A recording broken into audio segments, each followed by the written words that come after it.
something happens to that individual when that happens. So I'm excited about these conversations. We got a great group of guys that are going to be up here having these conversations to talk about their experiences with the criminal justice system and how mass incarceration has impacted them. But before we get into that, I do want to ask if anyone had any comments that they wanted to share about this video that you just watched. Anybody? Don't be shy. All right? Go ahead, sir. I'm looking forward to reading the book. All right. Very good. If anybody hasn't read it, we've got some back there that you can grab on the way out. I would encourage you to read it. It is a great book. Bryan does a great job of kind of interspersing throughout the book the stories about the individuals that are impacted by the system, which I really think helps facilitate how people can look at this situation. And if I might add, I think I'm one who has thought, should we be looking forward, or we have to be looking back? And I'm certainly growing my appreciation of the conversation that's needed. I don't know all the conversations needed. Right. I'm here, but Great. No, that's a great point. I'm not going to keep talking because I have a habit of doing that. I am a lawyer. That's part of my background. I used to practice in criminal defense and also done some civil rights work, so I can have a tendency to talk. I won't monopolize the time. I will introduce the guys that are going to be a part of this conversation so that we can have some back and forth and then we can have some questions. First, I'll start with an introduction of the program that these individuals are from, and it is called the Power of People Leadership Institute. It's a 501c3 nonprofit organization. It's founded by Dr. Herman Cornelia Price and Brother Shane Price, who most of you know. POPGUYs are men of the Out and Popping Group, which is part of the replanting program. The Power of People Leadership Institute is 3 programs focused on engaging, empowering, mentoring, and training youth and adults to positively transform their lives through personal development, personal power, and leadership training. Now, for you guys that are going to come up here, I'm going to start to introduce you, and as I say your name, just come up and have a seat, and I will finish the introduction. Brother Willie Lloyd, please come up.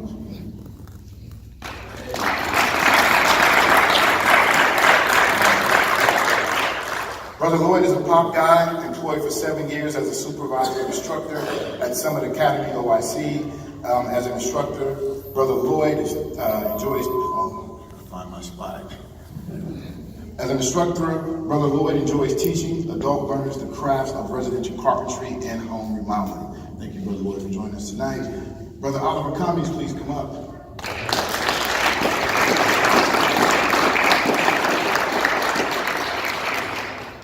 Brother Cummings is a pop guy who is currently employed as an export documentation specialist. In this capacity, he creates, procures, and compiles all of the required documentation necessary to safely and efficiently export shipping containers worldwide.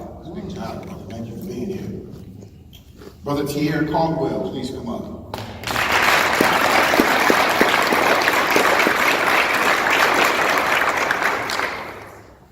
Brother Caldwell is a pop guy who is employed as a construction laborer and engineer. He is also an enthusiastic advocate for fathers in criminal justice reform and an inspiring author and reentry consultant. Thank you, brother. Brother Richard McLemore, please come up.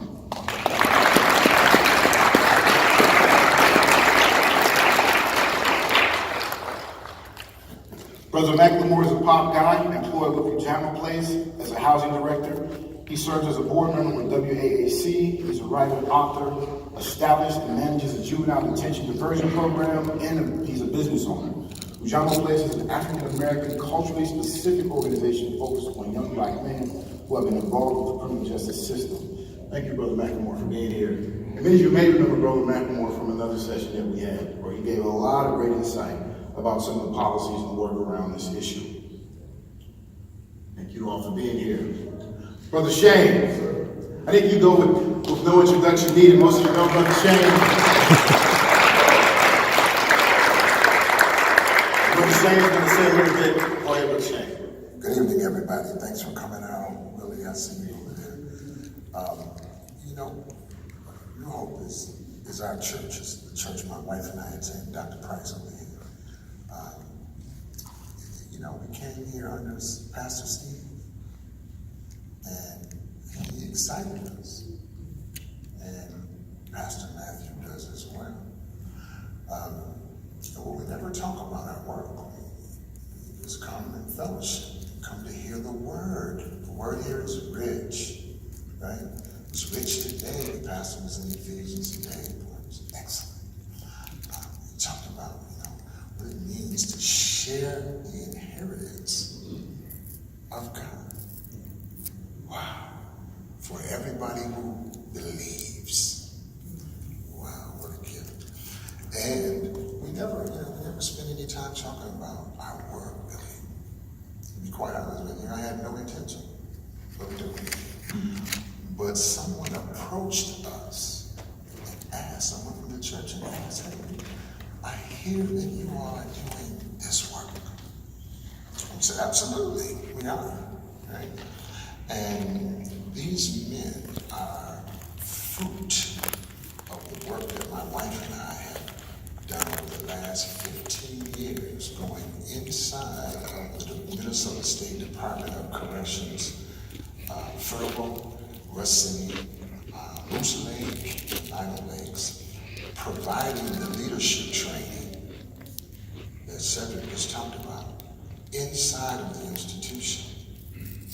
Each one of these men who you're going to meet tonight, and you've already heard a bit about them, we met them inside, and then we mentor them outside. We also provide housing for some. There are some in here now we provide housing for. We have a jobs component and school resources. And if I knew 15 years ago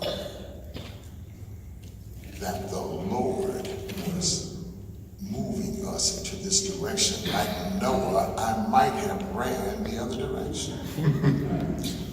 But the truth of the matter is, I realize, and I want to say this to you all, I realize that this work is the greatest work that I've ever been involved in. And that each of these men, we have leaned in and gotten close to my wife and I. And these are now not just pop guys, but family members to us.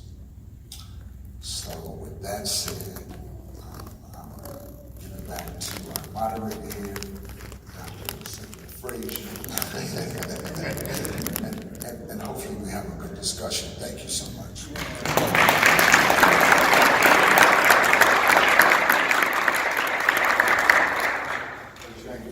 Thank you for that. Always extra pressure whenever I'm called a doctor.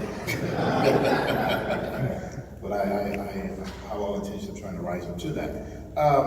First of all, thanks everybody who came out tonight. And I do just have to say, Cassie, who is not here with us tonight, who is taking care of her brand new child. So congratulations, Cassie. She has been the lead on this, and she has done a great job of facilitating this conversation within the church. And I must also thank the church leaders who have allowed her and supported her and created this space so we can have these conversations.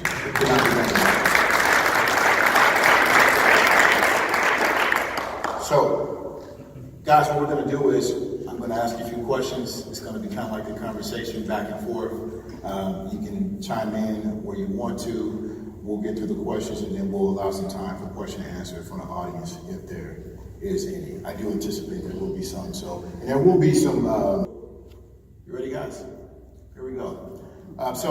Just Mercy begins with information about Bryan Stevenson growing up poor in a racially segregated community in Delaware. He remembers his grandmother telling him, "You can't understand most of the important things from a distance, Bryan. You have to get close." Did you all have people in your life who got close like Bryan and helped you along the way? Let me grab that. Thank you, Ryan.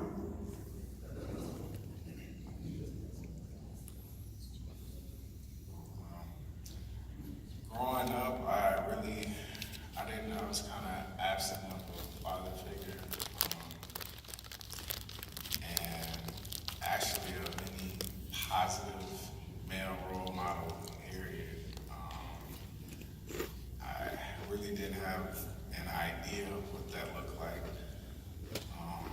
so I gravitated more towards the street. But along the way, I had a godfather his name is Will, and even though he wasn't fully living, he wasn't fully walking the walk he was supposed to walk, he still kind of guided me and took me under his wing and told me what to do and what not to do. So that's probably about the only one I have. Thanks for sharing. Talking about role models, right? I think we all have people we gravitate towards. Some role models are good, and some role models we shouldn't role model. I mean, but obviously, Pops is a strong one. It goes without saying that you know what I learned from Pops is the Power People Leadership Institute is really a language.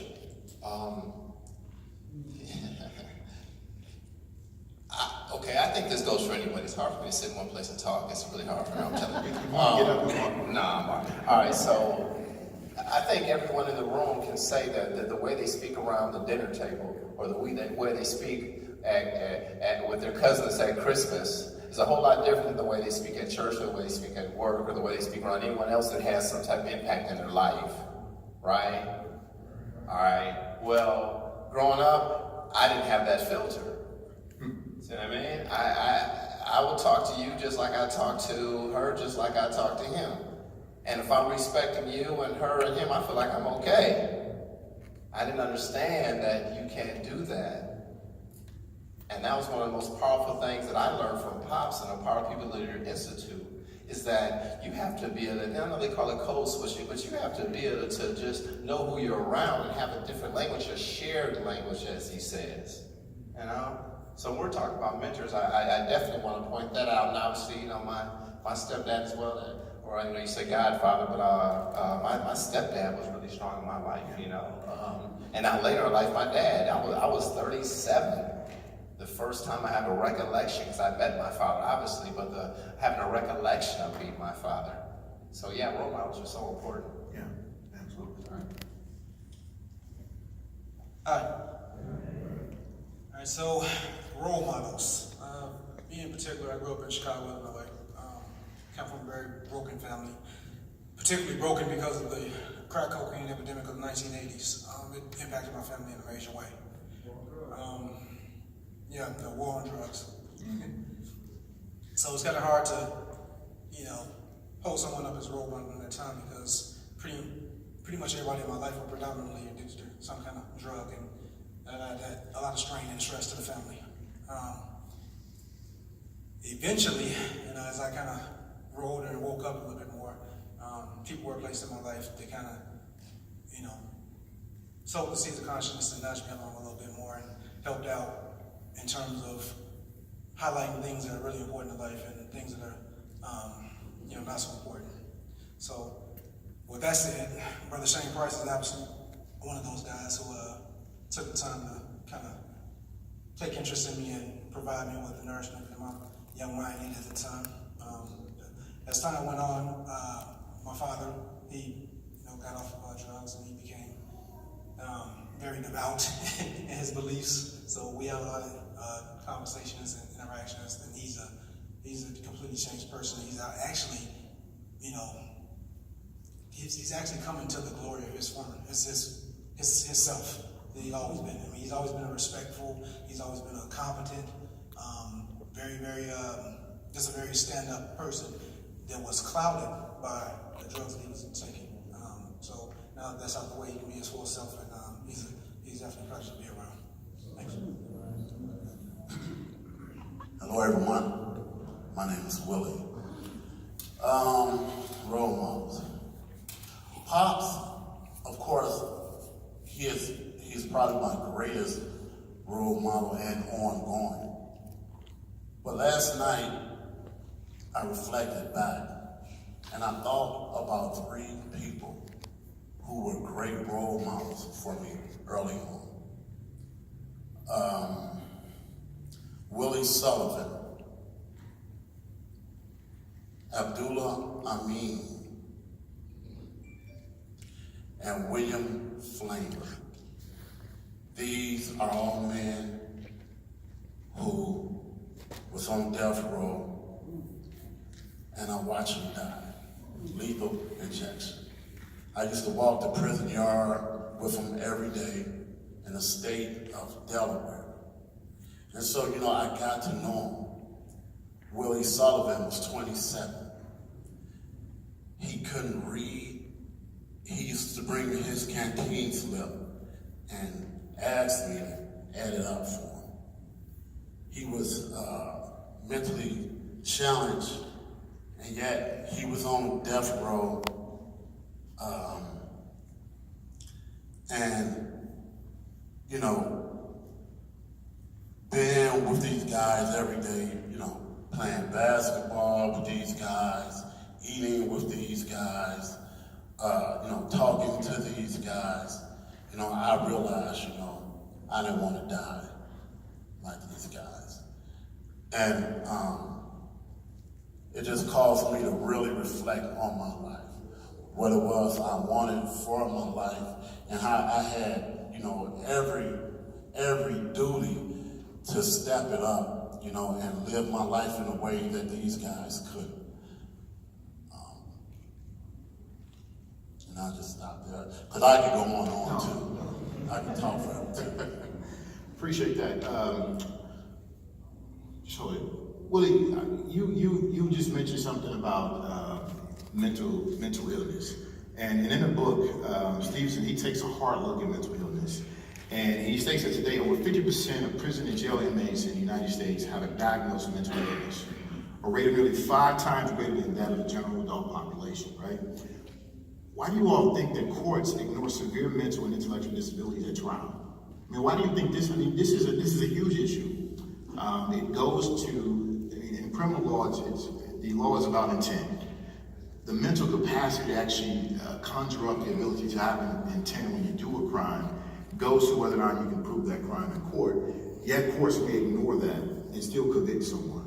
Why do you think that? Why do you think that happens? I just think that we focus on the crime itself. Focus on race, the crime,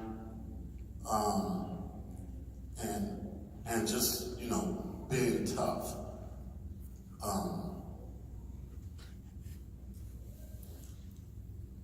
Yeah. All right. That's what I would say. Okay. Anybody else want to share anything about that? Yeah, I have a particular insight on that. Just through studies and, you know, things I come across all the time. I kind of feel like it's all based on profit. It's all based on the, you know, prison industrial complex. It's all based on getting as many people in as they can, no matter if you're guilty, no matter if you're innocent, no matter if you're well or you have mental illness issues. I think that the seeking a profit all the way back, you know, and that's it, whether through slavery up to where we are right now, it's all the same thing, and it all basically comes down to, you know, if you can make a commodity out of something like a person, you probably wouldn't care that much if they have the mental faculties to resist you.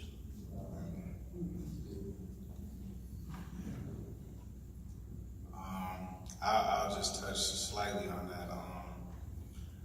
For me, in my particular situation, I noticed that once I entered the courtroom, it was me against a completely different demographic, and it said that your jury is supposed to be a jury of your peers, but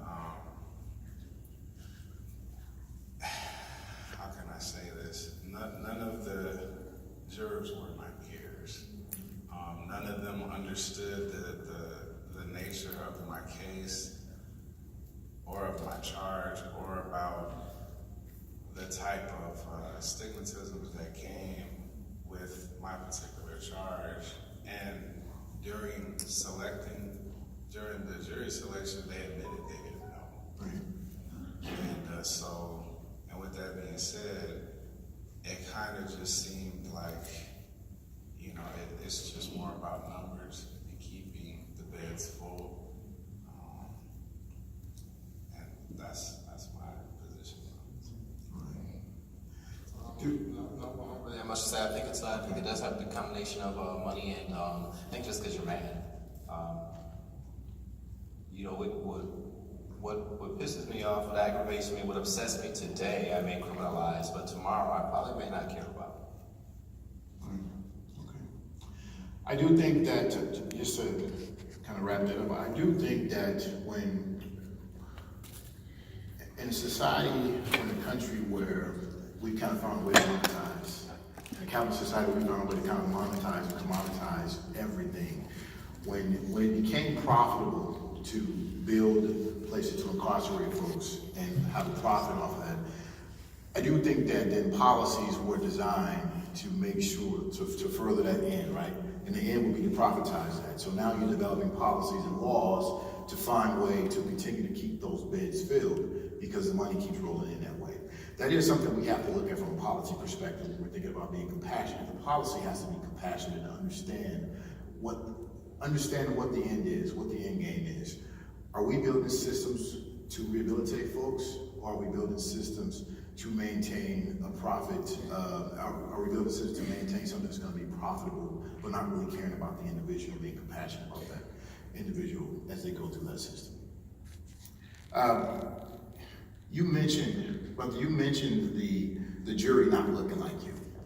Now, our system, there are laws that have been put in place. The Supreme Court had a decision that said you cannot have a jury where you're picking the folks that are going to be in that jury and intentionally, for discriminatory reasons, exclude members from that jury that look like that are African American. However, we do know that a majority of juries that decide or convict on death row cases are usually all white juries. I can tell you that in Hennepin County, where I used to practice criminal law, almost every case that I had, I think there was only maybe one case where I had a black juror on that case. And what would happen in that case would be that the perspectives are skewed, there's a lot of bias that comes into those decision-making process regardless of what facts I present. So what I want to present to you all, if you had trials or you're in a situation like that, do you think that it would have been a different outcome possibly if you had jurors that reflected your peers as opposed to folks that did not reflect your peers? Absolutely. Some of the things that were said, this was my first and last time at trial. But I'm a kind of a deep thinker, so yeah. I kind of think historically when I'm about to say this, when you allow someone else to kind of control the narrative, they can kind of create whatever type of, imagery they want to paint of you.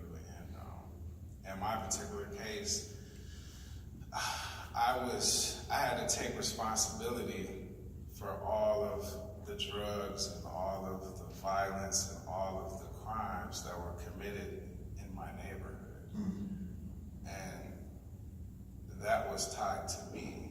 So it was like, even if I wasn't guilty, I live in this neighborhood, and in this neighborhood, there's violence, there's drugs, there's crime. So if I live there, then I'm a part of it in some type of way. And I just feel like that if I was from a different demographic, I don't think that stereotype would have applied to me.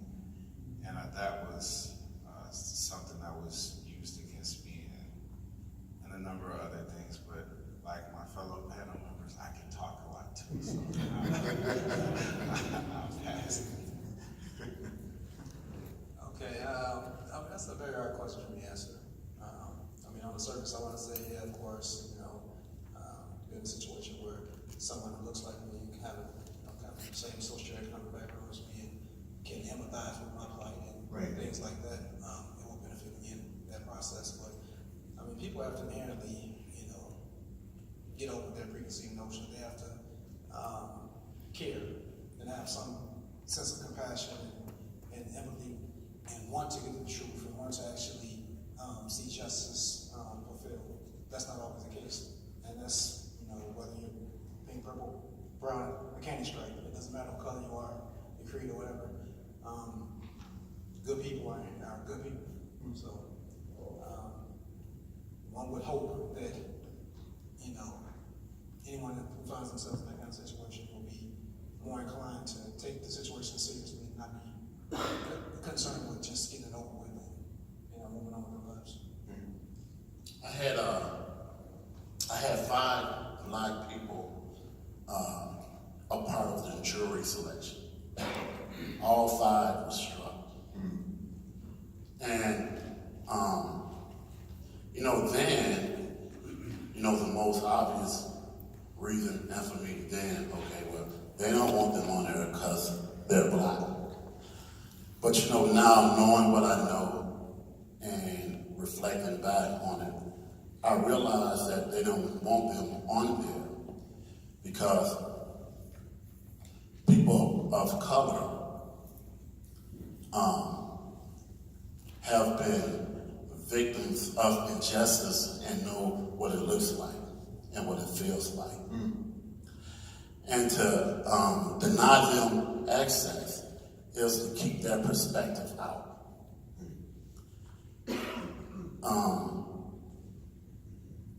Yeah. Thank you.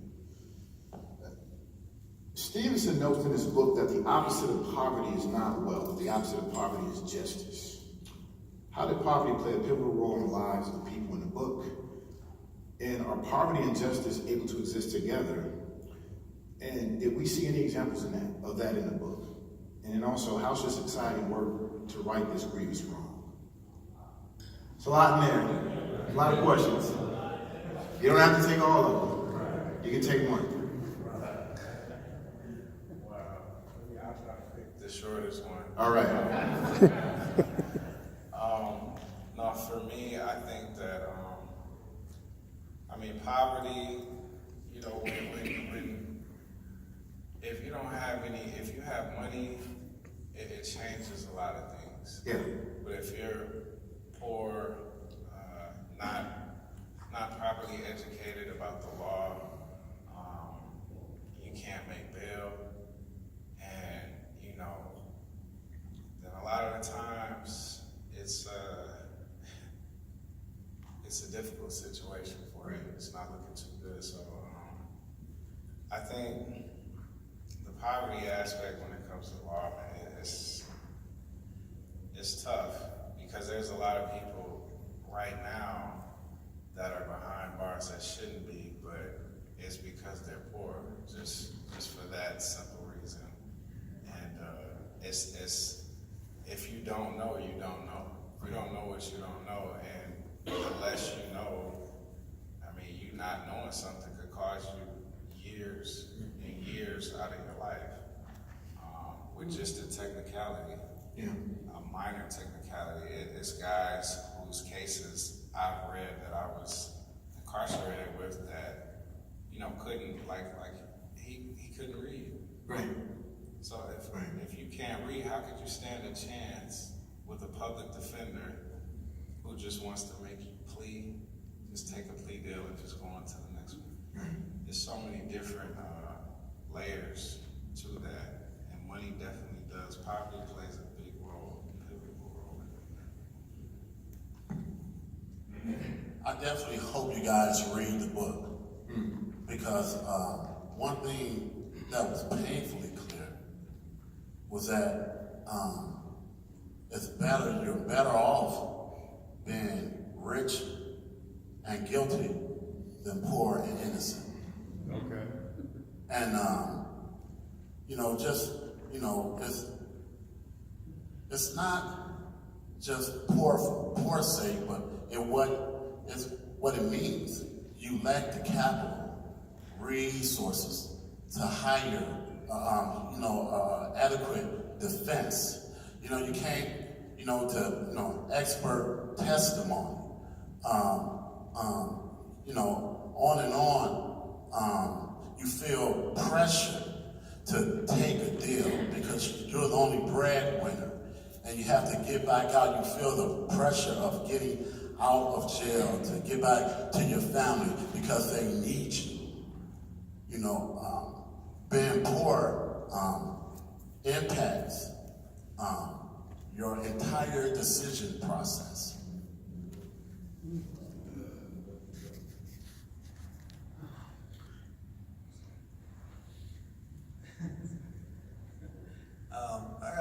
rather unique perspective on that.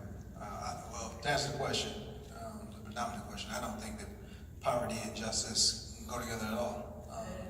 You have a certain set of people on the planet who have managed to get to the point where they're above the law and above pretty much everything because of wealth. So if we have a pay-to-play kind of situation going on here, and everybody doesn't have the necessary resources to be able to pay, then, I mean, you know, you connect the dots, and justice will follow, you know, pretty significantly. So that's where we are now, and that's where we will be until everyone actually is afforded the same level of defense and justice, you know, may prevail at that point. I do have a perspective being a criminal defense attorney, and I'm gonna spoil a lot for a lot of folks that like law and order. Most cases plead out; they don't go to trial, right? And the way the bail system is set up in a way that most folks can't afford to make bail to get out and actually help their attorneys defend their cases. And most poor folks have to have a public defender. They're guaranteed by right to have criminal representation in these cases, but they're not guaranteed to have the resources to adequately prepare the cases. Most public defenders are overworked. They have almost double or triple the caseload that the American Bar Association says that they should have. So what that means in a practical sense is that there's no way that attorney can often have the time to work that case up, to prepare for trial, or to bring in some evidence to show a prosecutor that would persuade them to dismiss that case, or to persuade a jury to not convict on that case. And if you've got an individual that has been arrested, not convicted, but arrested and charged, and they can't make bail, they are essentially serving time because they are in jail. So without being convicted, they're serving time. There are folks that have been charged and served at least a year or 2 years of time, and they're released after the prosecutor has dropped that case after learning that they didn't have the evidence to prove that case, right? So if you've got someone sitting in jail, and I had this happen, this would be the most frustrating thing to me, because I talk to the client, and I say, okay, if I can get to this witness, if I can get my investigators out there, I know that I can prove that there's doubt and you didn't do this. And my client will tell me, what's the offer? Because they've been there this rodeo before. What's the offer?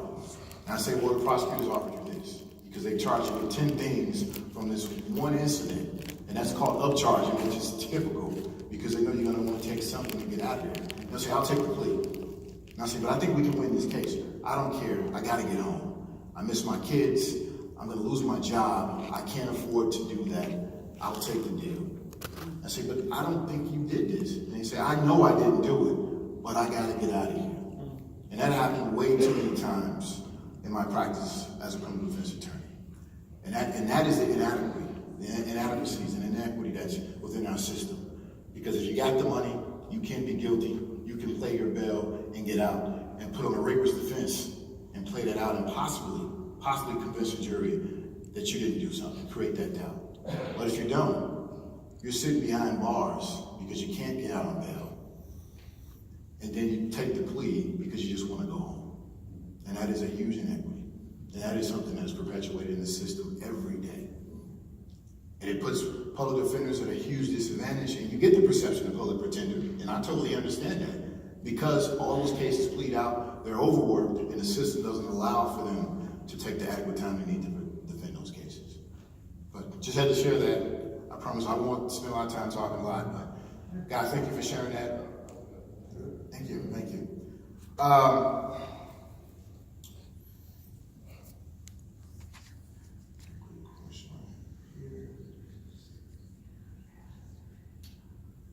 Walter McMillan, which is kind of one of the main characters, not even a character, one of the main individuals that Bryan Stevenson follows in his books.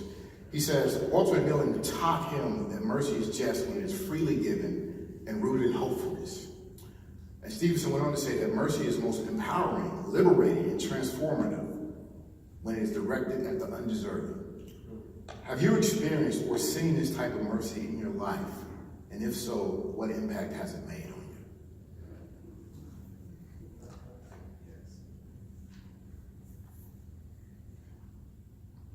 Every day I breathe, I feel that grace. I'm guilty of what they said I did. Now, not all the facets and all the factors and how they played it out, because at the end of the day, the only person that knows what happened is me. So being guilty, spending almost 2 decades in prison, being told every single day, reminded every single hour, reinforced with even some of the prison programming that my life is just gone to complete waste. And then getting out under that mindset, but still at the same time fighting, because I'm not a quitter, you know. Yeah, every second is grace. Every second is a blessing. Every second reminds me that this doesn't have to be how it is, you know. There but for the grace of God go I. I mean, like, for real. Yeah, I wanted to jump on this because I am thankful. I think that's the one thing that keeps it going for me. I appreciate the struggle. That's why I can look everybody in this room in the face and say, you know, I am who I am, because I'm content. You know, happy would be the wrong word because it would underrepresent how I feel. I'm ecstatic that I had an opportunity to be here. I mean, I had to be not 1 but 2 first-degree murder charges. And when I say beat, I went to trial.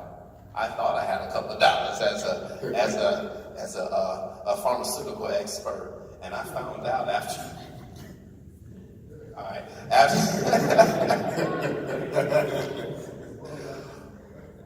so I thought I had a couple of dollars, and then after a private lawyer fee and paying Cheez-Its, those cost $2 in jail. Granola costs $4 in healthy in jail. So just to get something outside of what the prison fees you costs money. See what I mean? So there's so many factors in my life that would lead and would tell the general public that I'm supposed to be somewhere where I'm not.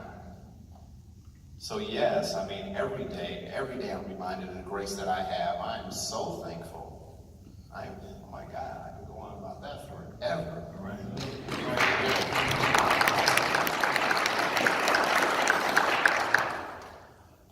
Yeah, for me, I can just remember one night, I spent 6 months in segregation. And I just remember being just me in the dark, and I just asked God, I said, God, I know, and like you said, I was guilty of the crime I committed, and I have tremendous remorse, and I've actually had the opportunity to right my wrong with my victim, and made peace with him, just to show you how God works. But I just asked God to have mercy on me. I said, God, just give me one more chance, and I promise you, I will not blow it. And I haven't.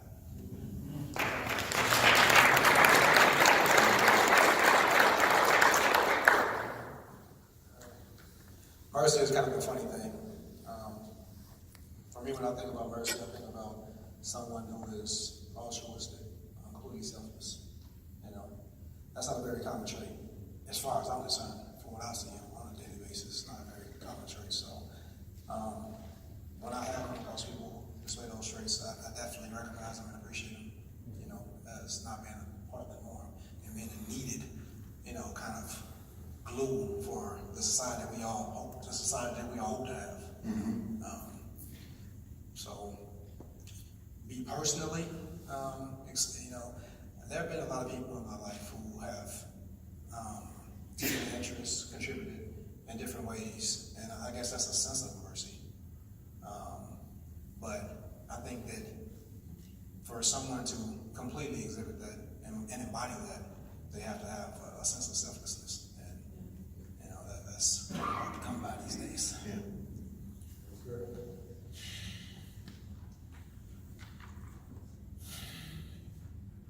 I took a life-death struggle, and I took a man's life. I'm not sure what the charge would be or what it was, because I never received a fair trial. But because I took a man's life,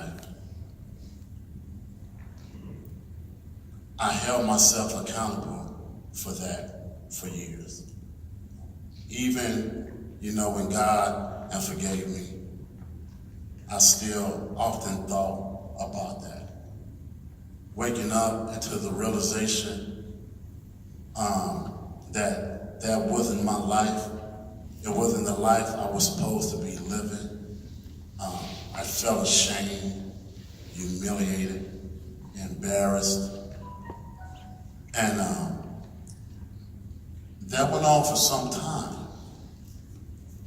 So for me, I think the greatest mercy that took place in my life was me forgiving myself.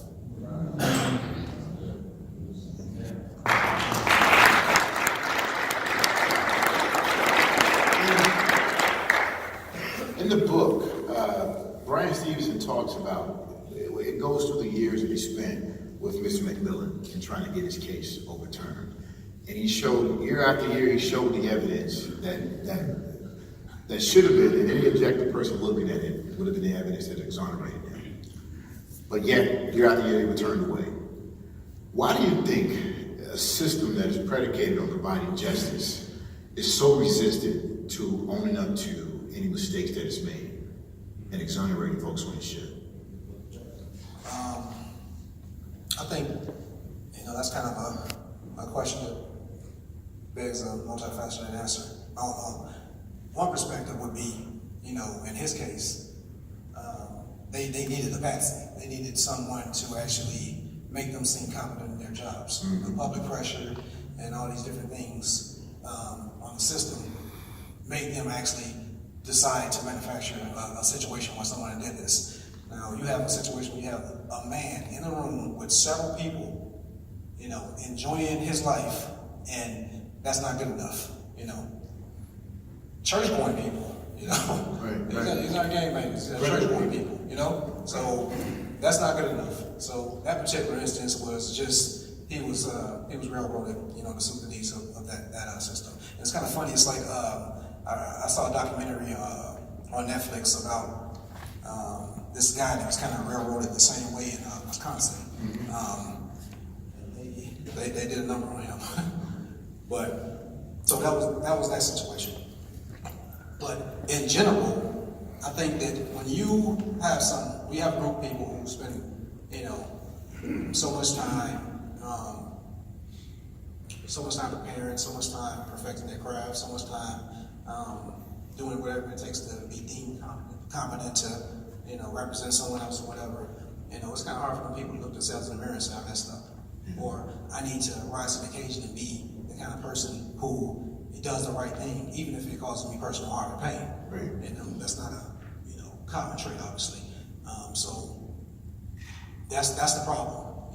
You have a situation where people, they kind of self-check themselves and they're the kind of people that they can't actually live with themselves, look at themselves in the mirror and know that they're doing something they shouldn't be doing and actually proceed to do that.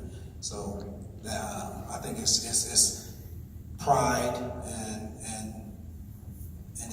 for lack of a better term, it could just be, lack of care. They just don't care. It doesn't impact them. So it's not the type of situation that makes them feel like they need to react to it. See, this is why it's so important that we get close or get involved. That crime was allowed to happen because people, when they looked at him, they didn't see themselves. It was such a disconnect there. It's like many of us in here don't know each other, don't know each other's life experiences. If we did, we would better understand each other. No one cared about his life experience. They were too busy demonizing him, so they would have to reflect on their own humanity. We have to get involved, we have to get close, we have to know what's going on, so for something like this to not happen again. That's the only way it won't happen again.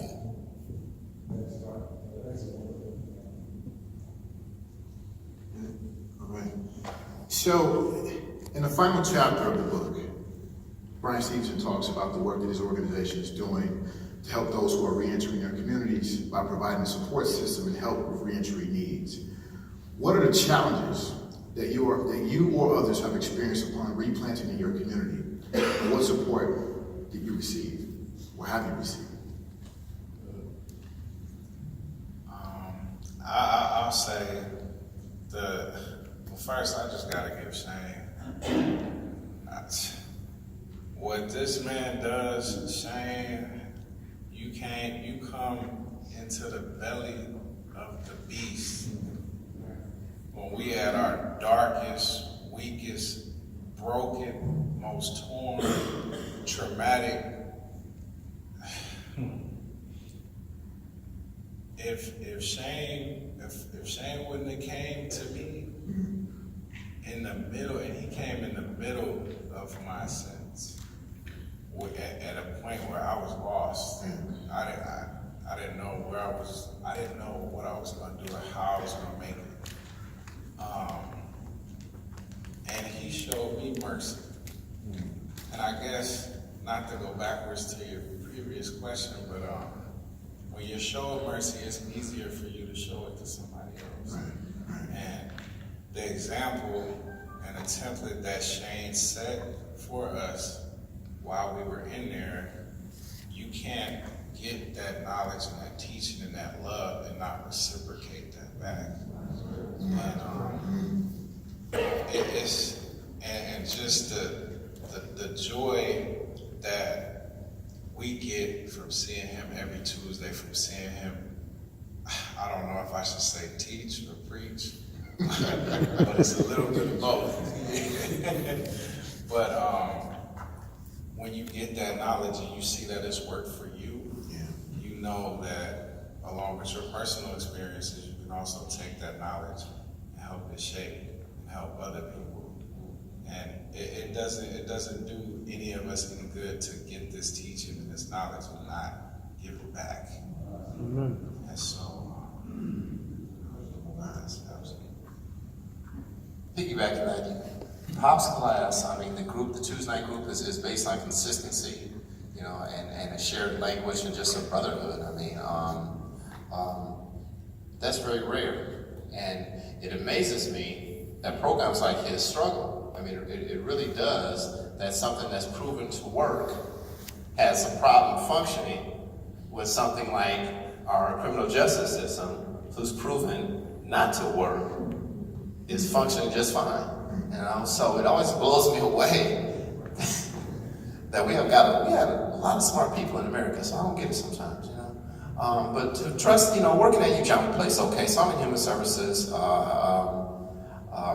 Running a housing department gets rather difficult, and I always give a shout out to my lady Sakara, because she's a therapist, so I can bounce these philosophical ideas and these questions I have about the young men in my program off of her, and she doesn't think I'm crazy like the rest of the people, you know. But what I think the problem is just historical trauma. I mean, we talk about this all the time. We talk about what has happened and how it affects you. And if you haven't been affected by anything, well, then you are going to flow through life. You are going to get those proper boots and be able to pull up by your straps and do everything else that they tell you should do. But if you don't, what someone else talked about, if you don't know, you don't know. Man, yeah, man. And Take your turn. yeah.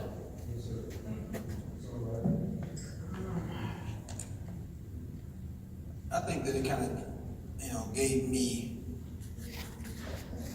hope and surprised me at how many people and how many resources were available for people who actually want to use them and make themselves better. And that was a good thing. So I think that in Minnesota in particular, there are a lot of resources available for people to use to become better, you know, whatever they want to become better at. So I've seen it a lot. Some of us have been fortunate enough to be a part of programs while inside that actually brought kids from the juvenile facilities into the prisons to actually mentor them and kind of head off, you know, them going to where we didn't want them to go to. And that was a form of the same thing. So those programs are available, thankfully, in this state. That's not the case everywhere. When you have, you know, places that are financially not as free as others, those things fall by the wayside and people suffer because of them. So my experience has been we've had those and they've been really appreciated. I was told around 2 weeks ago that over the last 7 years that I have taught and impacted over 2,000 students.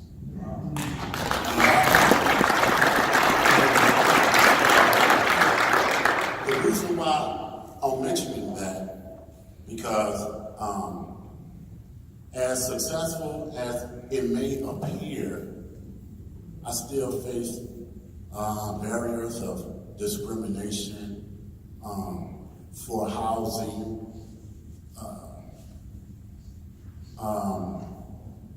you know, for different kinds of employment. And I just don't, you know, I just want to put that out there because even at our best, these barriers are present. Okay? Now, we belong to an organization that our motto is, we are the help we've been waiting for because ain't nobody coming, right? Because ain't nobody came. But what we're hoping for is, as a result of having discussions like this, that more will come.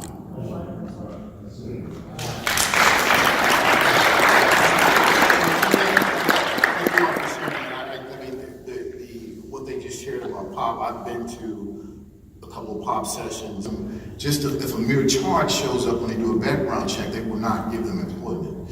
And you're talking about people that have actual convictions, they don't even get a second look. Even though we have the check the box legislation here in the state of Minnesota, it gets you to a certain point, but it still has not removed some of the barriers that we have for these folks to re-enter in a way that's positive so they can be productive in the community. And they want to be. I mean, these aren't individuals that don't want to work, that don't want to be supported, that don't want to be a positive part of the community. But they need those barriers to be pulled down and to be given the opportunity to do that. So on that point, we need more programs like POP, and we need no support for programs like POP, that's one thing. But on that point, I want to now open it up for audience questions. For any questions that you may have, if you got some written down, I'll take those. Please raise your hand. Or you may raise your hands. So what questions do you all have? Talk more about the disenfranchisement you face coming out of prison and how that continues to affect you. That is a good question. So can you guys talk more about the challenges that you faced when you came out and you're re-entering back into the community and how it affected you? Me personally, my biggest challenge, I would say, was just coping with change, asking for help. Because change is a choice, but change also requires maintenance. And it has to get nourished, it has to get cultivated. It's not just like an event.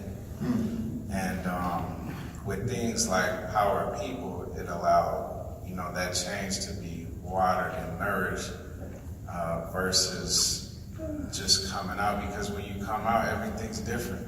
Right. The people are different, the world is different, technology is different.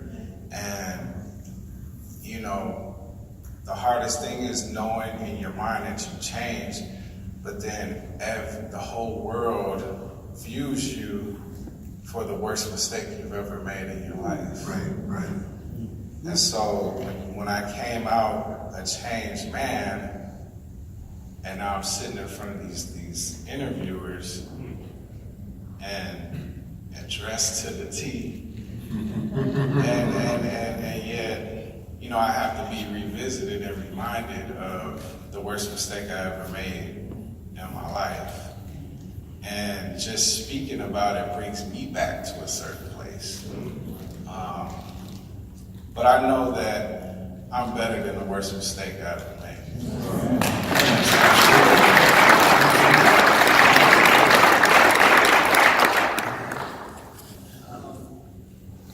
That's an interesting one. Me personally, I have faced a certain level of adversity after getting out. I think that's normal though. You gotta face that. I don't know. I tend to be hopeful. I tend to look at the world from in a glass half full kind of perspective, not glass half empty, and kind of run away from pessimism. So I tend to see the good things in situations and things that present themselves and try to make the best of it.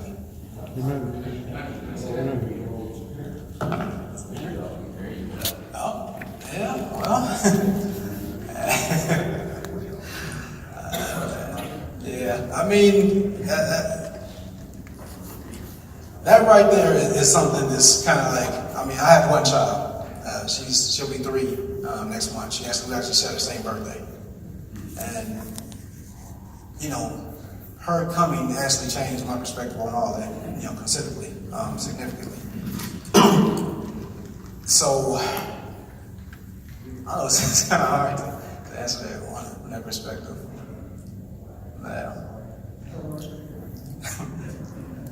Yeah, I'm a digress. I was impacted many ways. You know, I spoke about teaching and mentoring and, you know, and things like that. But even with that, even doing as well as I'm doing, I still have to fight the stigmatization that's imposed on me by society. I mean, I'm out here, I'm paying taxes, you know, I'm teaching, I'm doing well, but I can't vote, right? So, does that mean I'm a second-class citizen, right? So, these, and if we are not spiritually grounded, it's easy to accept somebody's definition of it. Right? But of course, I know who I am, so I'm fine. But I just want to put that out there. It was a struggle for me to reintegrate back in, you know, with my family. I had been gone for 24 years, and I struggled with my son and re-establishing that relationship and, you know, helping him to overcome his anger because I wasn't there.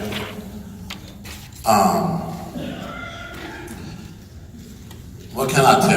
I go on and on about that. I'll just stop there. No, thank you. So I've got quite a few written questions, so we'll try to get through these, but I want to make sure we have the opportunity for anyone that didn't write one to provide a question if you want, so we can alternate, or we can just go with the questions that I have here. We're good with just going with these? We still have time, I guess, if you want to, all right? Let's see. All right, is it possible for a white person to be a role model for a black person? And if so, what qualities or characteristics are necessary? Absolutely so. Good people and competent people come in all different colors. For example, I had a teacher.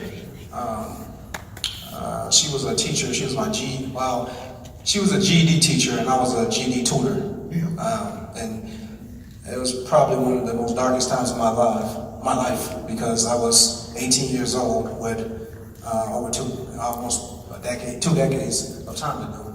So, and I had a dark cloud hanging over my head at the time, and she was older, and she kind of embodied, certain traits and gestures like a mother figure, a matriarch, someone who was tolerant, and someone who was caring, despite the fact that she was in a maximum security prison with nothing but men, So she had a lot of traits that basically encourage you to be the best you could possibly be, and yeah, I appreciate her for that.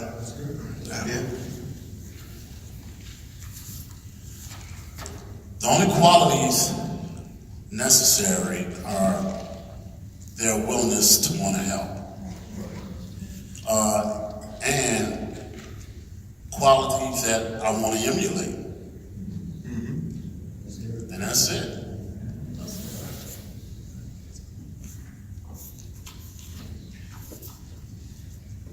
All right. How can people in society advocate for a more restorative criminal justice system?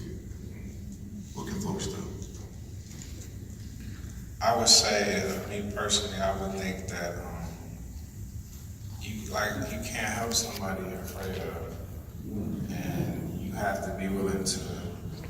If you don't understand, that's okay, but you have to be willing to understand. We're all humans up here. We're not bad people. We're good people that just made a mistake, a bad mistake. And so, once you humanize us and sit and talk with us and dialogue with us and understand that we're not monsters at all. We're members of society, we're fathers. And we just, we're people too. And once you humanize us and you can connect with us on a level, and if you sit and talk with us, I guarantee you, if we weren't on this panel, you wouldn't know that we were in prison anyway.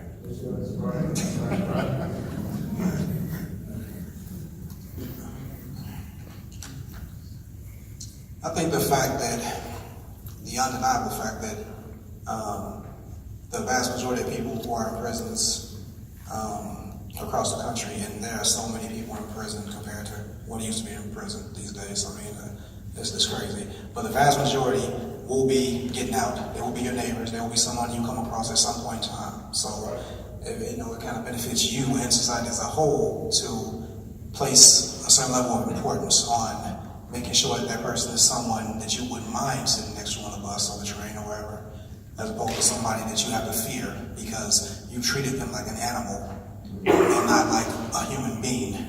You've ignored, the circumstances in which led to them being in the place they've been to, and not considered the mitigating circumstances that led them to be in the situation that they find themselves in. So I think we should place a very, very significant level of importance on being human. And I mean, there are experiments all around the world with different penal systems and basically treating people more humane and giving them the ability to transcend that which brought them to their particular situation. So I think that restorative justice should be at the forefront of all.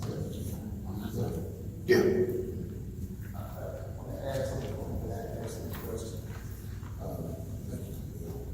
You guys are doing great, by the way. I just want to share something with you because sometimes I'm from Minnesota. I'm in Minnesota. So I'm bilingual in that I both speak it and understand it when it's being spoken. I want to read this editorial, just a portion of it, responding in some ways to that last question, which was excellent. What can we do? This says on race and justice, we're still in denial. This article is written by former Chief Justice Kevin Burke. You may have heard of that name. Kevin Burke is controversial at times, but very respected, and is a brilliant judicial thinker. This is what he wrote to the Star Tribune in 2014. This is right here in Minnesota. So the first step toward recovery is to admit that you have a problem. It's not an easy step. Lots of people with addiction cannot take that first step. They're in denial. But what if it is a community of people who have a profound problem? Can we collectively acknowledge the first step toward recovery? It's the judge. That is where our community is with respect to race and the justice system. Repeatedly, we have been confronted with compelling evidence that our community has a serious problem with racial disparity in its justice system. Repeatedly, we have either said we can stop, or we just get defensive and attack the messenger. The time has come for us to change our response. Just a sidebar to this. I can remember in this particular judge's earlier career, he would not have wrote this. But through the maturation process that happens to all of us, he's grown in his thinking, and that growth has given the courage to tell the truth and not be afraid of whatever the repercussions might have been for telling it. I'll read one more paragraph and I'll stop. And just as Minnesotans, I don't want us to think that what Bryan Stevenson was talking about in the book is just relegated to the South. I want you to understand that practice is operating, as the men are indicated here, every day right downtown in independent Ramsey County in the outlying areas. He goes on to say this, and I'll conclude. The recent report by the American Civil Liberties Union of Minnesota, ACLU, which one of our POPGUYs sitting right here is a field director for, on the racial disparities of arrest, comes as no particular surprise. ACLU says blacks arrested more for minor crimes October 29, 2014. Sure, you can write off the ACLU as some leftist organization, except that its report is based in hard data.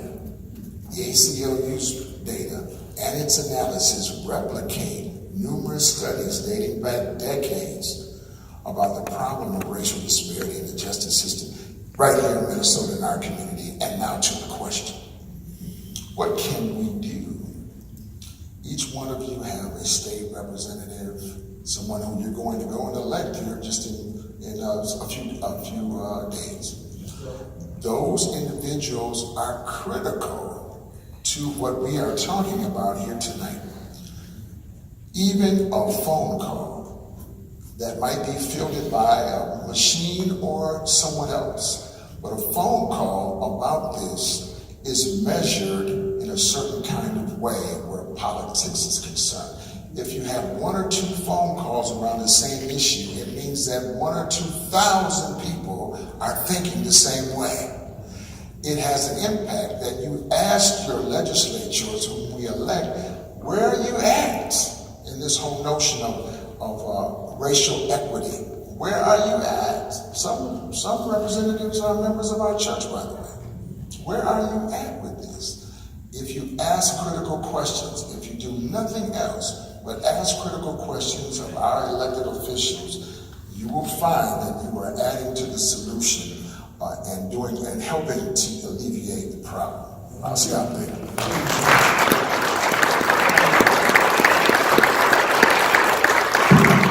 We have a question on the floor, Senator. Go ahead.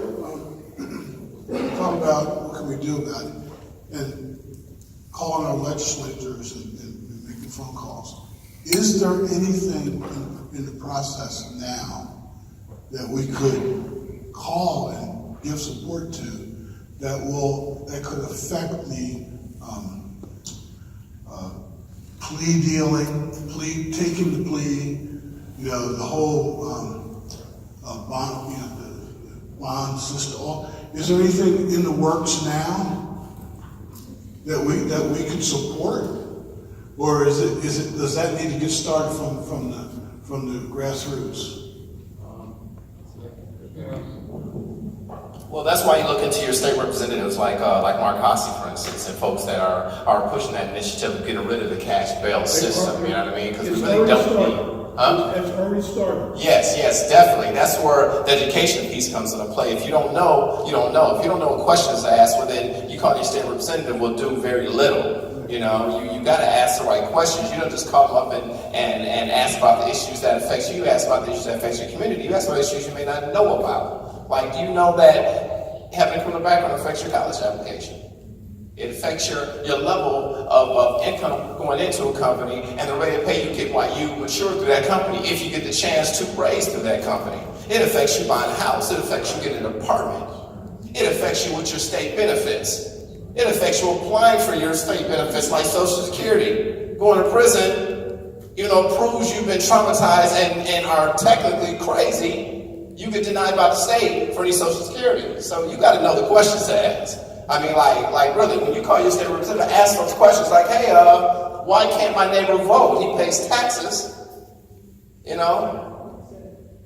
Why does this individual that I mentor or that I help cannot get a job? What is the problem here? You are the person that is elected to fix this problem. And if they do get a job, why is it that they can't get ahead? Let me sit back down. I'm sorry. All right. But the point is, I mean, don't call them up and waste your time with folks. Call them up with some legitimate questions, with some legitimate concerns, and ask them for some legitimate change. Well, we have not had time, so we're actually having a conversation. Ken, yes, to that point, there are conversations being had. Restore the vote bills are coming out every year, going to the legislator. And the question anyone could call the legislator and say, you know, I've got a concern about this issue of mass incarceration, the disparate impact that is happening on people of color and poor people. What are you doing about it?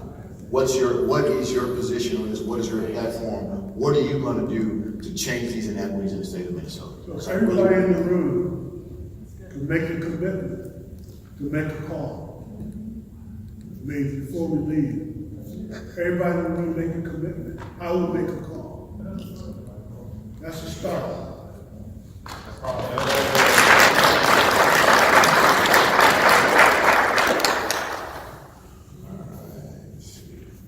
If you could change one thing about our justice system, what would it be?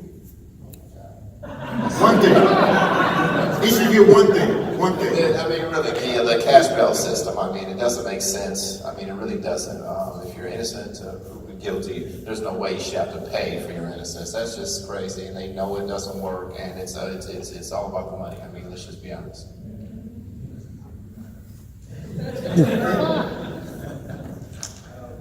I think that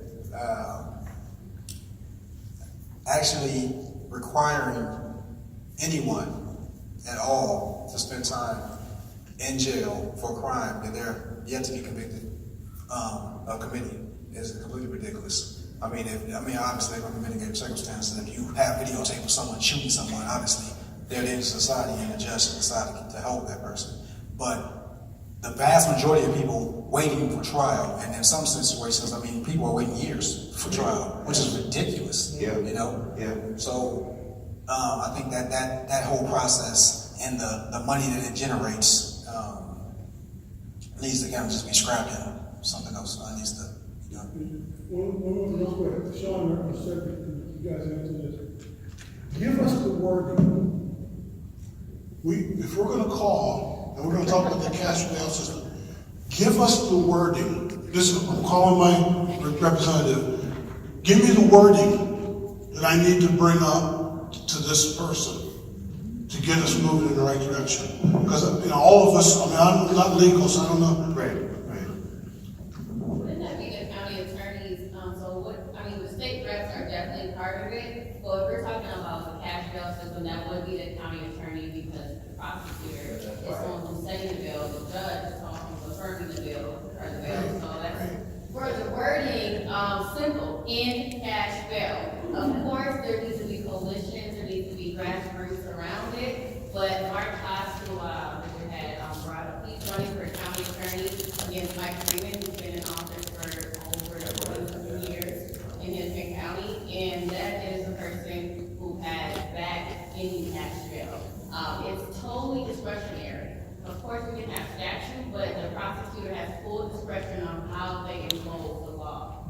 So it's not necessarily legislation. It's discretionary.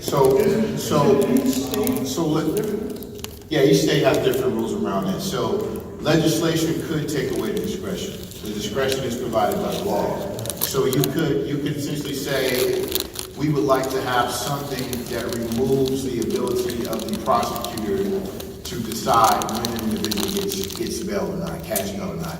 Now, there are ways you can put conditions on individuals outside of cash. And the condition could be, you have to report back to a probationary officer once a week. You have to take a drug test once a week. You have to report into your job coordinator once a week. You can put these type of conditions on individuals to ensure that they're compliant with whatever they need to be compliant with while they're going through the process. It does not require cash. It doesn't require the individual to do something. And there are some judges that do that. And there are some judges that never do that. There are some that do a combination of that. They do a small amount of bail with conditions. They say or some just say we release you with these conditions. So there are ways to do it. Of course, there are egregious situations like murder, some heinous crime where you consider the person still be a threat, where there will be bail and there may be no bail. But we need to figure out a way when it's not a situation like that, the outcome needs to be condition, not cash. That's right. Yeah. I just want to say for individuals like Ken and others who are wanting more information on this particular subject and the language or the particular legislature acts that they need to be addressing, we have a sign-up sheet here that Paula will have. You can put your name and email address, and then we'll gather that information and email it to you.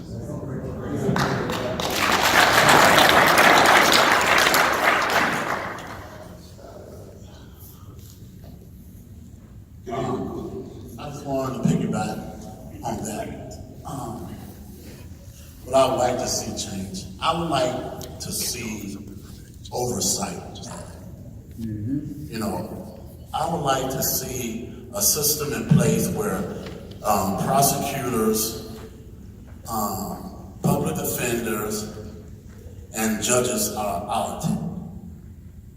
Just like referees are, you know, every year, civilian board look at your record every year. Yeah, right. That's right. And if it's seen that you're clowning, you're out of it.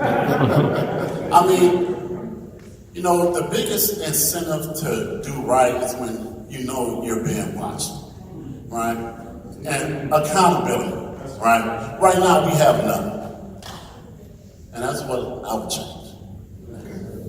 And one last thing, as far as the community corrections goes, we need to hold these a lot of these parole officers accountable.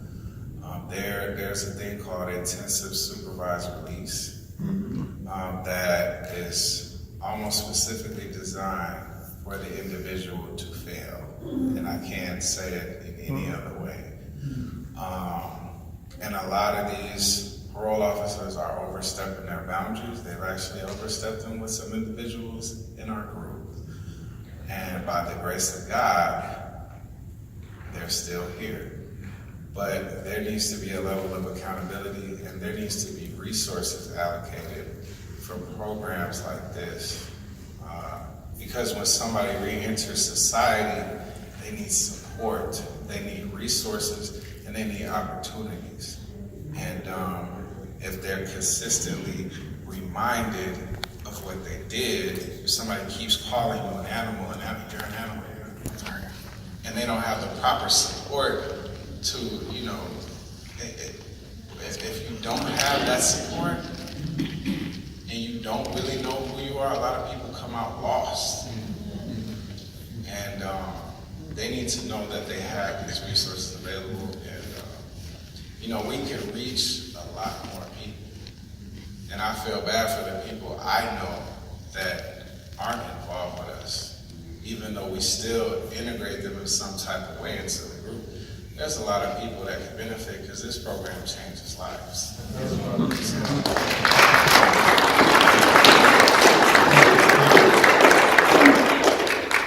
How many of you in the process of your arrest, your booking, your charging, your conviction, and sentencing had those in authority reference your race in a negative manner?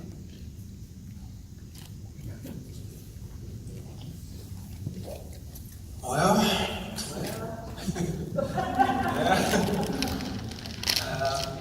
well, me personally, that happened on a number of different occasions. I actually went in when I was 17 years old, so I was still a juvenile. Yeah.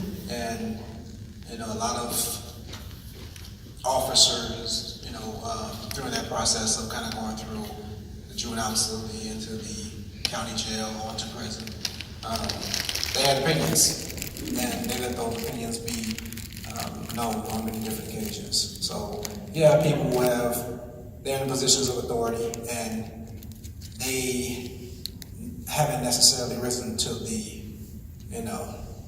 magnitude of that authority they've been given, risen to that office, and that's what happened. So.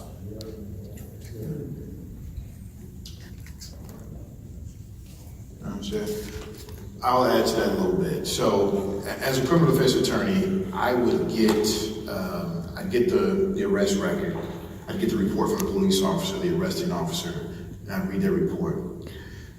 I wouldn't see explicitly comments about the individual's race. They're not going to write that in the report because they've been trained well enough to know that you can't write that. But you can read through between the lines and understand the reason they pulled someone over, the reason they decided to make an arrest, the reason they framed it in a certain way so the prosecutor's going to make the charge. And I think that is the thing that we have to understand.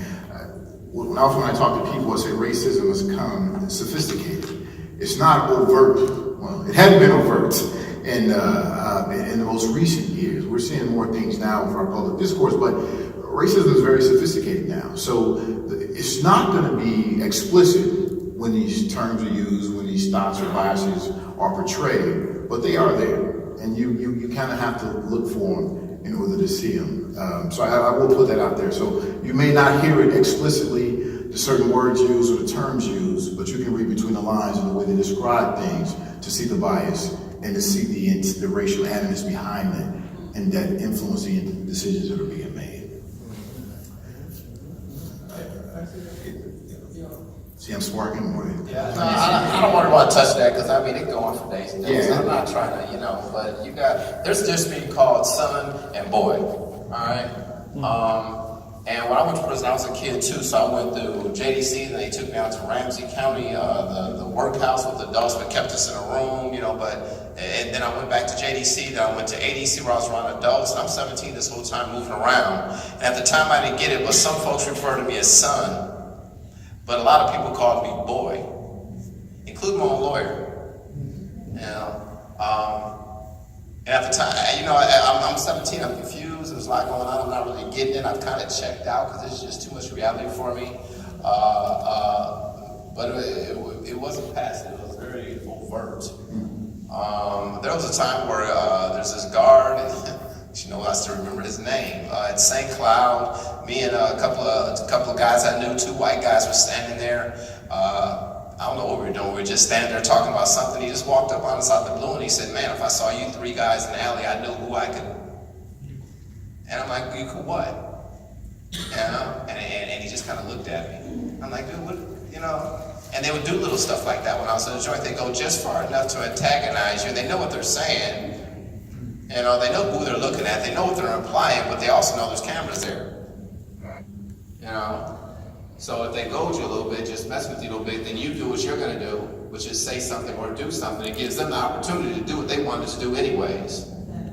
So it was right in my face. It happened all the time. It still happens today. Yeah. I'm 41 years old, and I get pulled over at least once a month. I know there's people in this room that's never been pulled over in their life.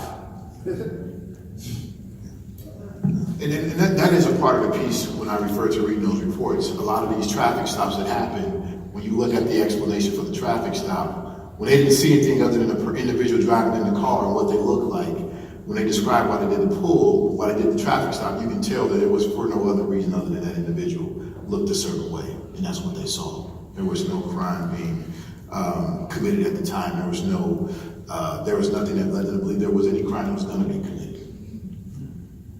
Can you all talk about restorative justice? How would a restorative system have impacted you compared to our current punitive system? Mike, I'll start with that. I think a system of equity would have been amazing. A system of grace, a system that realized that I'm their son, that I made a horrible mistake, but it's a mistake that one day I will be released for, and that I should be released prepared. Releasing anyone from any traumatic experiences is really the deficit to the overall society. I mean, if you think about it, we are all dependent on each other in some way, shape, or form. So by not investing in someone, you're really hurting yourself and people after you. You know what I mean? So I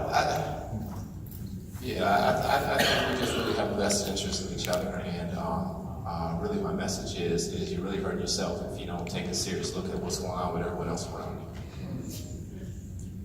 Absolutely, and you can't sit here and say the hardest thing for me, I'll say, is paying my debt to society, righting my wrongs, and like I said, I even had the opportunity to right my wrong with my victim, but yet when I still get the backlash, and I still get reminded and labeled.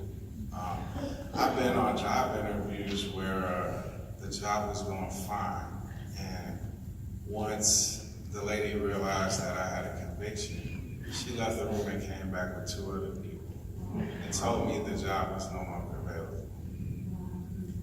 And these are things that really happen. And like you said, if you don't know who you are and what you're here for and what your power is, it's so easy to get lost. And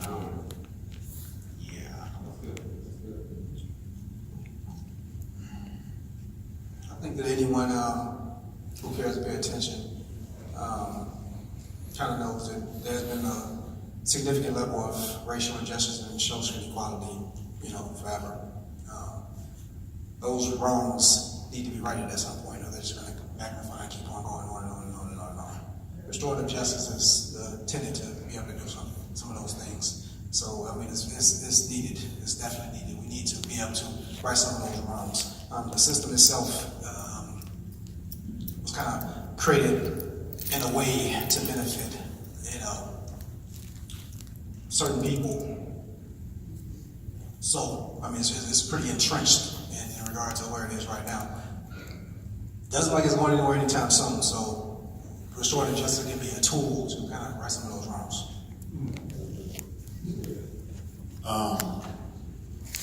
I would probably be able to vote right now. So like I was saying earlier, when I get old, approximately 24 years, at least half of that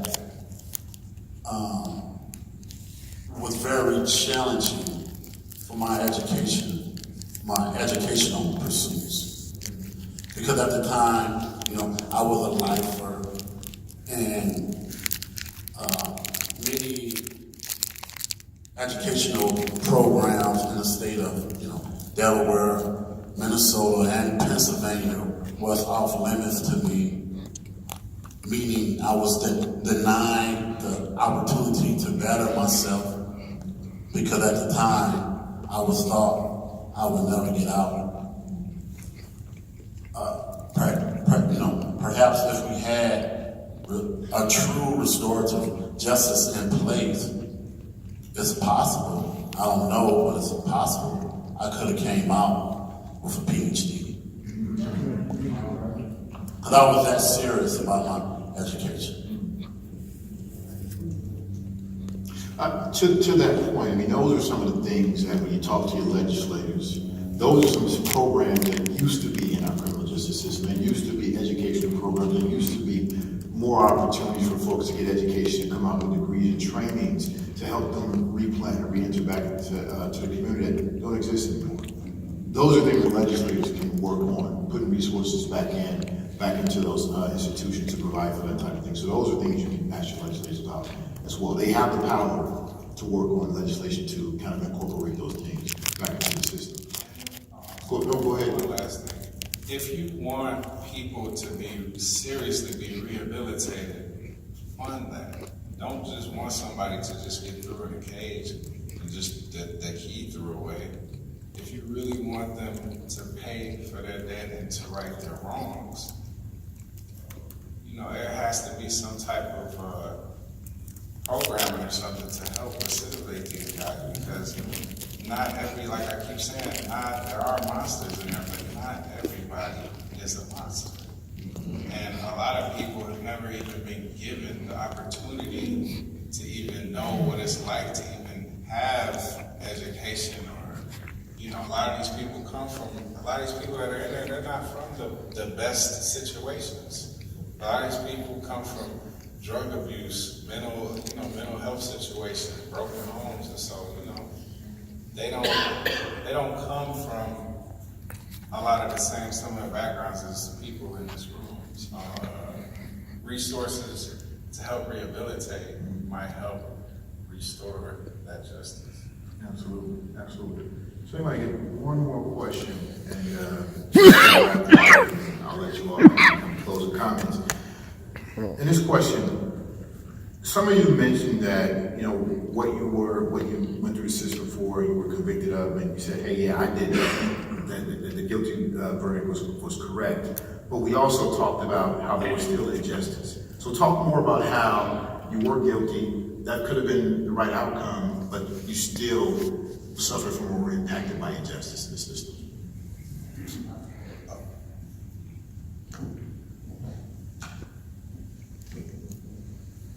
Well, I would say the situation where I was defending myself.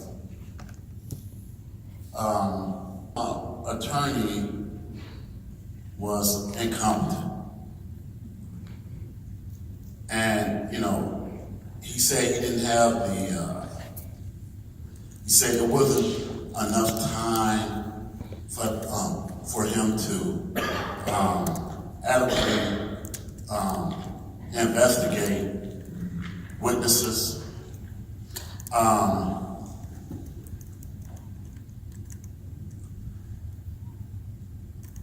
He didn't argue self-defense. He, you know, he tried to argue that I wasn't there.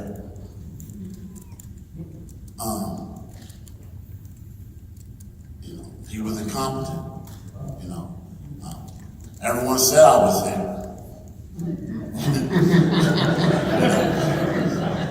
You know, so you know, had he argued, but you know, he was defending himself, then you know, perhaps things would have went differently. I can think of one situation that I went through.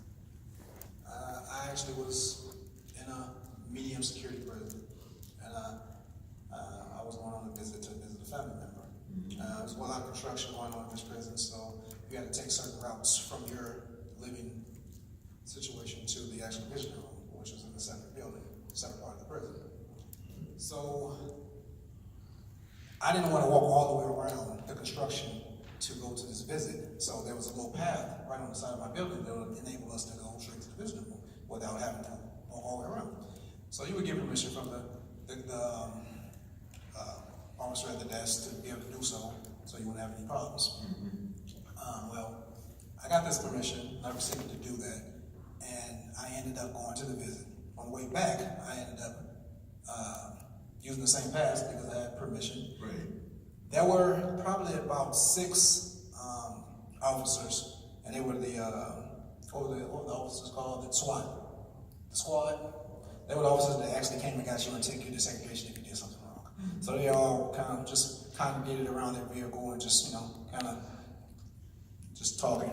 So I saw them, and obviously I had gained permission to do what I was doing, so I was good. So I approached them, and I was going about my merry way. Well, they accosted me and ended up putting me in segregation for almost 3 weeks before letting me out, and not so much as an apology for doing what they did. So that was a tremendous amount of injustice to me, because I had things going on at the time that were important to me, and obviously they had to be, kind of pushed aside.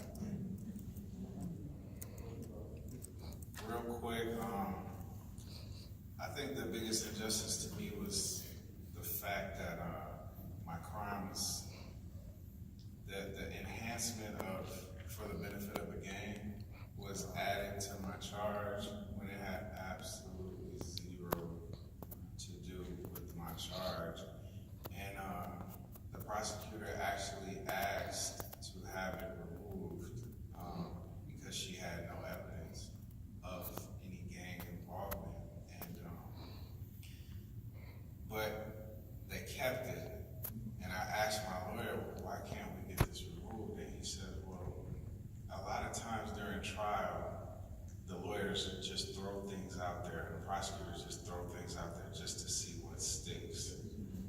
And that's what ultimately convicted me. And like I spoke on earlier, that's why I had to take responsibility of all of the crimes in my demographic, because they used the crimes that those gangs, that specific gang committed.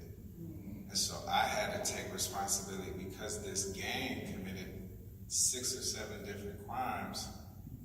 Now, somehow I was responsible for all of those crimes.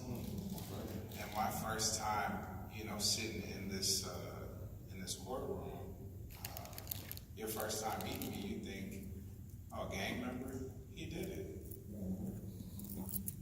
Because gang members do. I mean, and I could go on. I'm thinking about this question. What just really struck me is, I get charged at 17 years old, and I'm involved in this legal battle, which is really just kind of this chess game about concessions and what you can get in return. But you're really gambling with your life here, but you're having this conversation about it.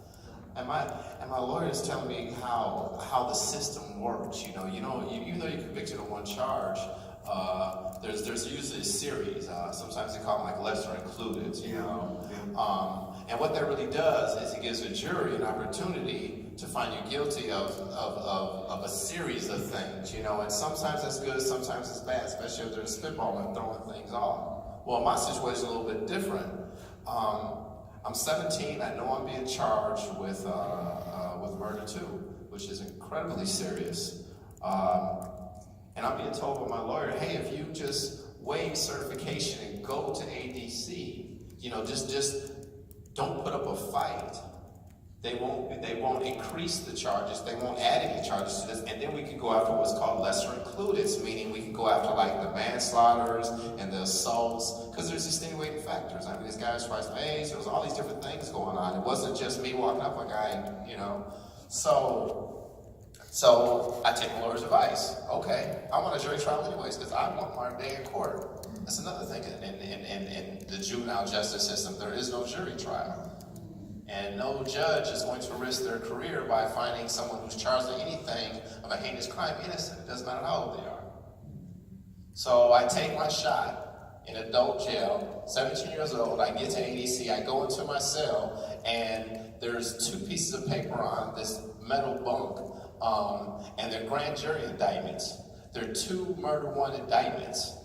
Now, I was told by my own lawyer that this would not happen because we're going after lesser charges that give me less time.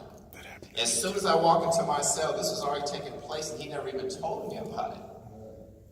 I was charged with murder in the first degree, tied to a gang, murder in the first degree in the course of a drug deal. Neither one of the things were true, but I was charged with them. And then as I went through my trial, my lawyer asked about lesser included or serious charges. The judge said, well, what do you want from us? You have 3 charges for the jury to pick one. They better pick wisely. I'm serious. I'm serious. So, I mean, come on. I mean, you can't walk into a system and be lied to, especially by the people that are charged with representing you. It's such a fallacy. I mean, come on. But Shane, you want to add something? What a great discussion. Yeah. This is one of our students right here. These guys are POPGUYs. I just want you to think that POP, my wife and I's organization, that we only serve African Americans.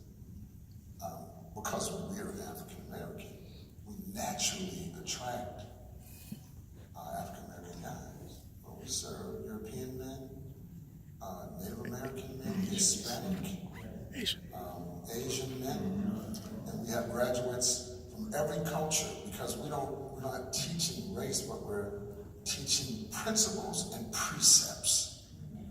And those are operational for any man or woman.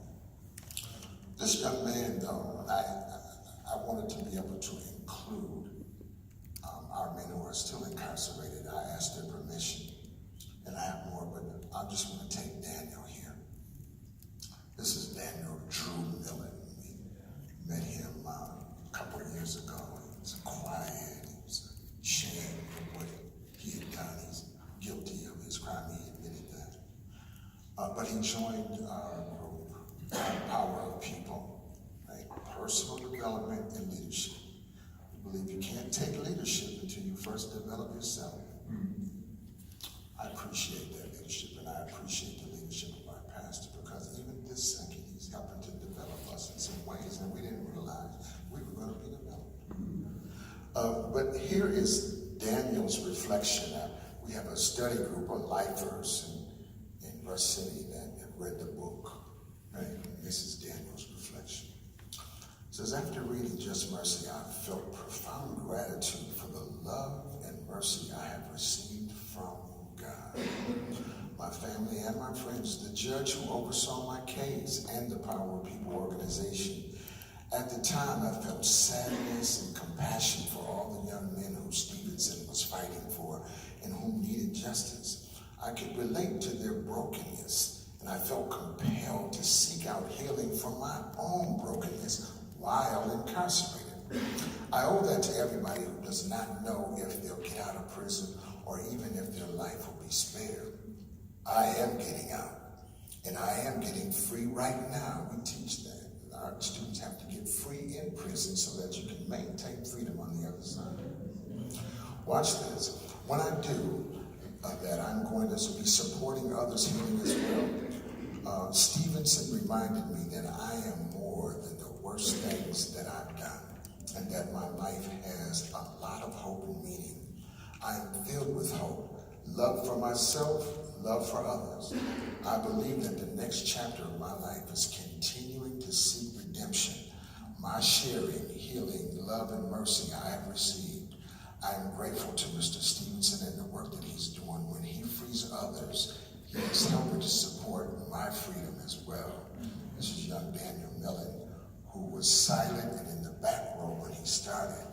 But right now, he's in leadership and going to become a pastor.